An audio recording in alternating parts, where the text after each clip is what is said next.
I'm pleased to say that I'm joined in the back today by James Thomson, who is the Deputy Common Councilman for the ward of Walbrook and Chair of the City of London Police Authority Board. James talks extensively about his Cabs Across Bank campaign, which aims to restore taxi access across Bank Junction and enhance the availability of black cabs in the City of London. He also talks about where the campaign is at and why lifting restrictions is important. So sit back and enjoy my interview with James Thomson. I thought you might say that.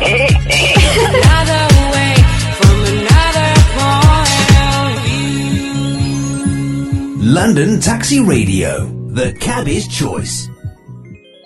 Good morning, James. Glad to have you in the back of the cab. Morning, Sean. Delighted to be here in the back of the cab with you. Thank you very much. Now, for those people who might watch this but are not on social media, maybe you would be so kind as to introduce yourself. Thank you. So I'm James Thomson. I'm an elected councillor in the Corporation of London. I represent Walbrook Ward, which is right here in the City of London and includes Bank Junction. As one of my key roles in the city is I'm chair of the City of London Police Authority. So in any other force would be Police and Crime Commissioner, but we have a slightly different structure in the city. Now, for those who are on social media, you've been running a high-profile campaign to restore taxi access across Bank Junction and other areas in the City of London, including Bishopsgate, but we'll come on to that. Why has it come to the fore now, and what made you kickstart the campaign in the first place? So from my perspective, when they introduced restrictions at Bank Junction, I and a small number of councillors were never advocates from the very, very start. There were a number of councillors who supported the restrictions on the basis of it initially being a trial, and when it was brought in permanently, if there were unintended consequences, it would be very easy to change or alter those restrictions. In fact, it's been proven to be anything but easy or straightforward, and indeed we've been talking about lifting the restrictions potentially for black cabs for the best part of 5 years. And that led to us having a motion at the Court of Common Council, which was put forward by Alderman Tim Hales and supported by 44 other councillors back in April 2022 to get on with and evaluate the lifting of restrictions at Bank. Here we are 2 years on, Right. And we're still talking about it, and hence the need to really ramp up the campaign, which we started doing in September last year. So, on the website, you state that taxis are an integral part of London's public transport network and lifting restrictions is important. And you go on to list a number of groups and people who lifting restrictions would benefit. Can you just run us through that list and why it is important to them?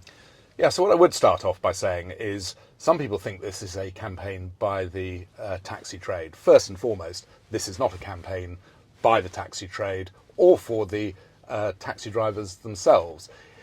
The reason I've got so engaged with this campaign is representing the ward in the heart of the city.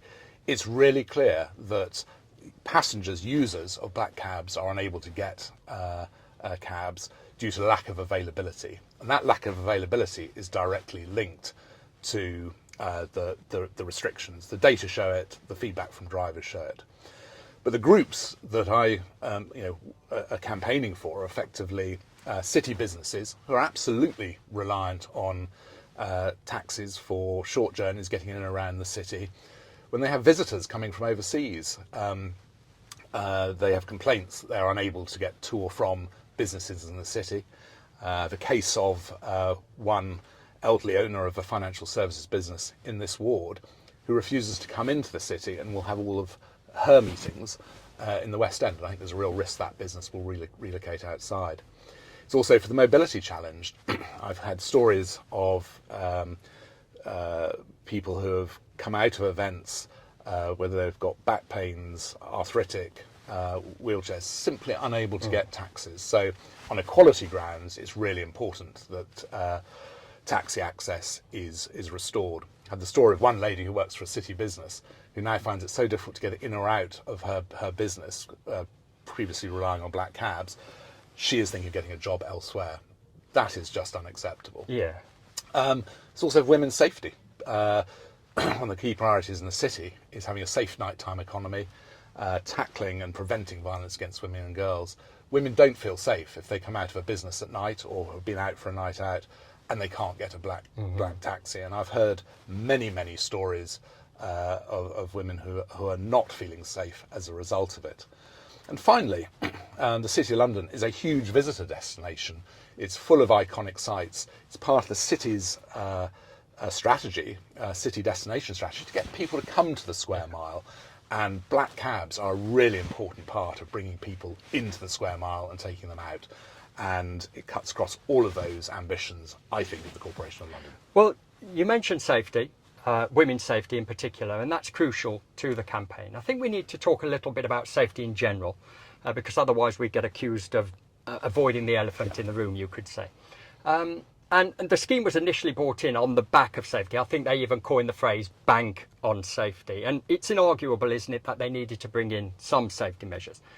But when we looked at the statistics which were published by the City of London, we noticed that taxis hadn't been involved in any significant collisions or incidences in the 5-year period leading up to when the scheme was brought in. And I think you're on record as saying that since the scheme has been brought in, taxis haven't been involved in any significant collisions or incidences either. So with safety in mind specifically, you believe restricting taxis is unnecessary, don't you? Completely. And look, black cabs are proven to be one of the safest forms of transport.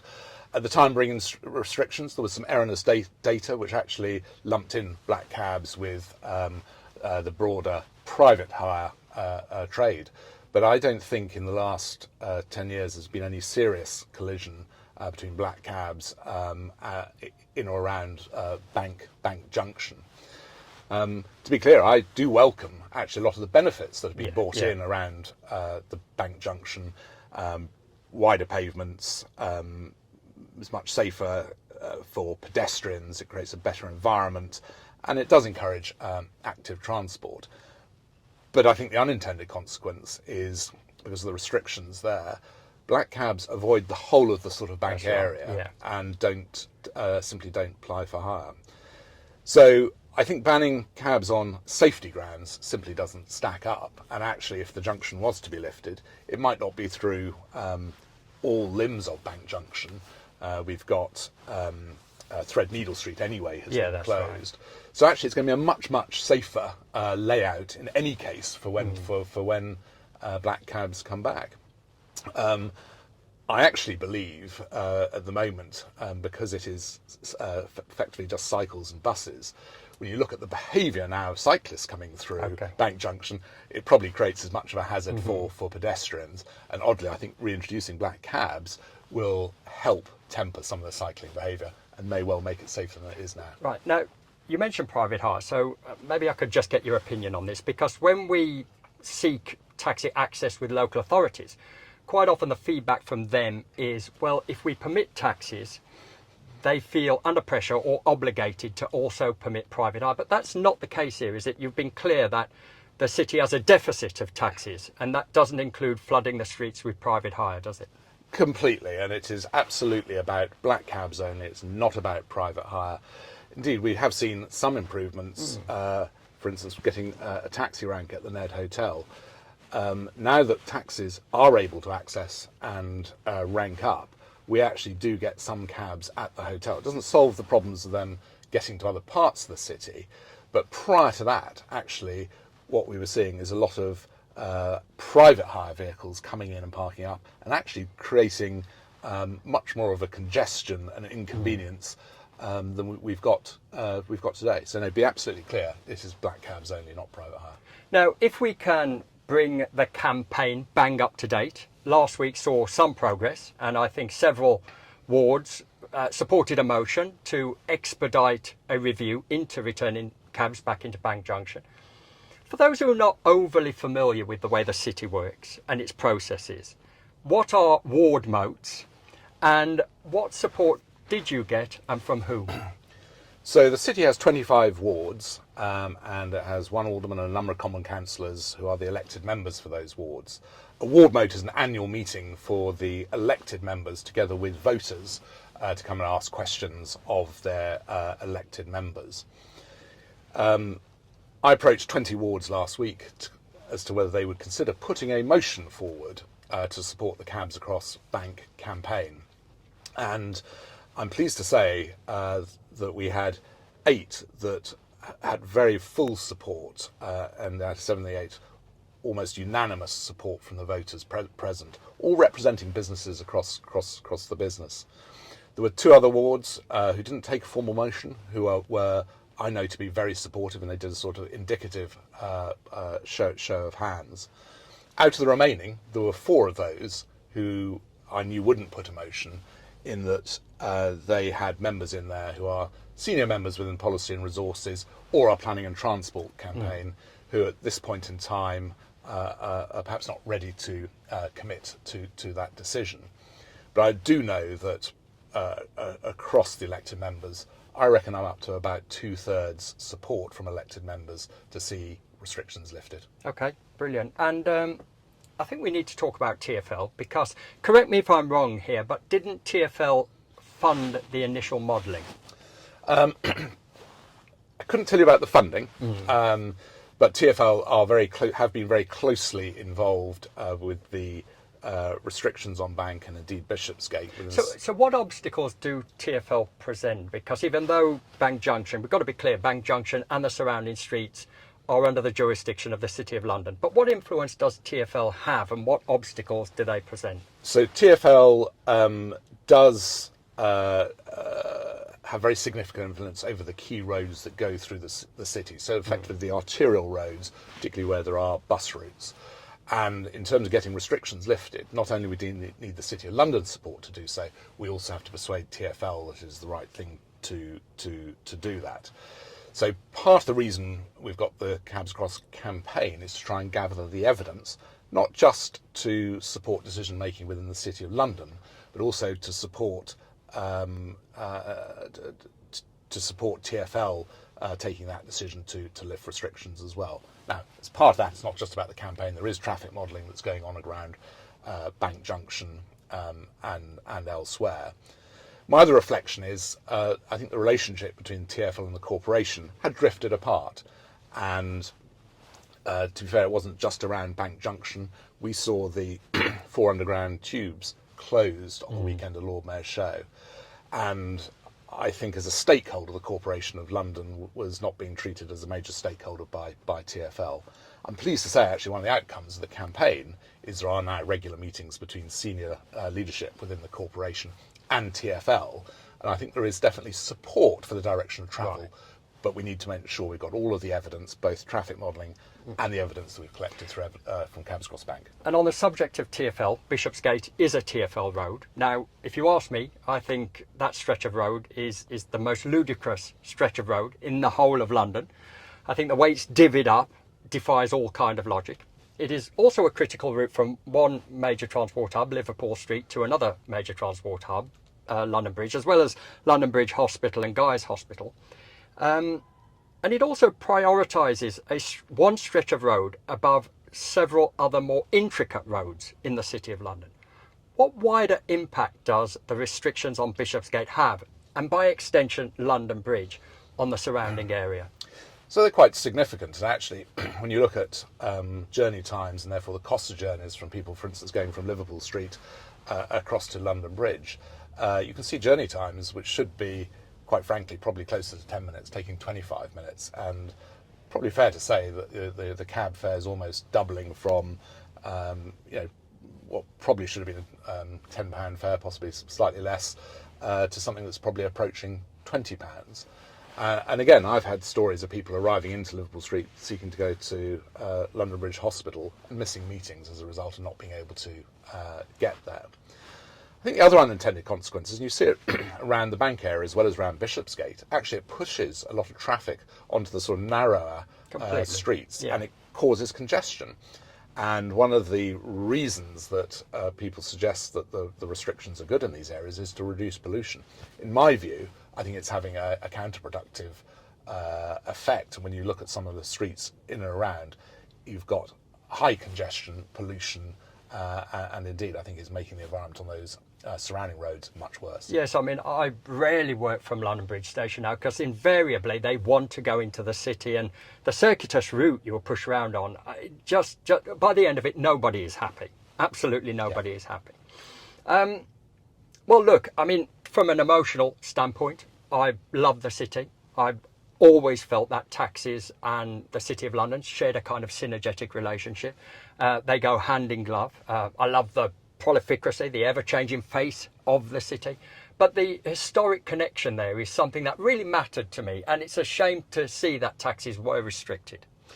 I completely agree. And look, the Hackney carriage trade goes right back to an Act of Parliament in the 1640s. And as part of that Act of Parliament, the Court of Aldermen in the City of London actually were part of regulating that trade. So I think the historic links with the taxi trade in the city go back many hundreds of years. In fact, I would suggest that actually taxis go far back as Roman London, Ladinium, Right. when savvy Romans used to hire out their horse-drawn carts for a few gold coins. So the taxi trade has been an integral part of the City of London for over 2,000 years. Coming back to the modern times, we talk about the importance of London as a financial district and how we should be deregulating it, making it easier for companies to list here and businesses to locate here. And whether it's capital or cabs, we should be deregulating and lifting restrictions. If people want to submit evidence, how do they go about doing that? And importantly, where do we go from here?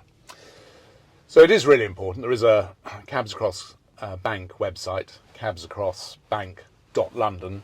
The email address, which is also available on the website, is cabsacrossbank@gmail.com. Really keen to hear from drivers, but in particular passengers and users who have had challenges getting black cabs in the bank area, or indeed in the city, or their experiences of some really difficult journeys. I've had about 700 submissions. More than half of those are from passengers, and of those passengers, at least half of those are from women, going back to why we need the campaign.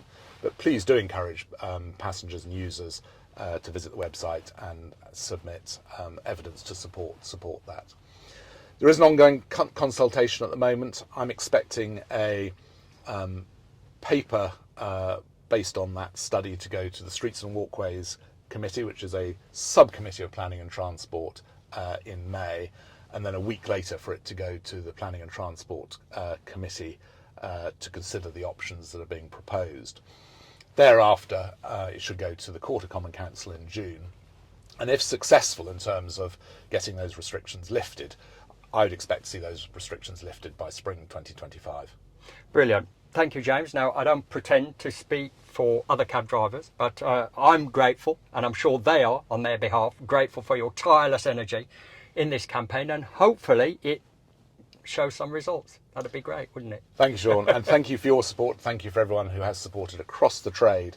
And one of the things I have found is there are lots of different groups across the trade, like any organisation, but everyone has come behind this, whether it is yourself, some of the other trade outlets, the LTDA, United Cabbies, Worshipful Company of Hackney Carriage Drivers, and many others. And it has, I've really welcomed that support from you, but also the support from all of those outside, including the businesses, fellow members, disability groups, and those campaigning for women's safety.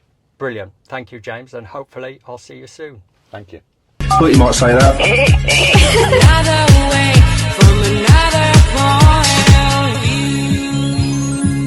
London Taxi Radio, the cabby's choice.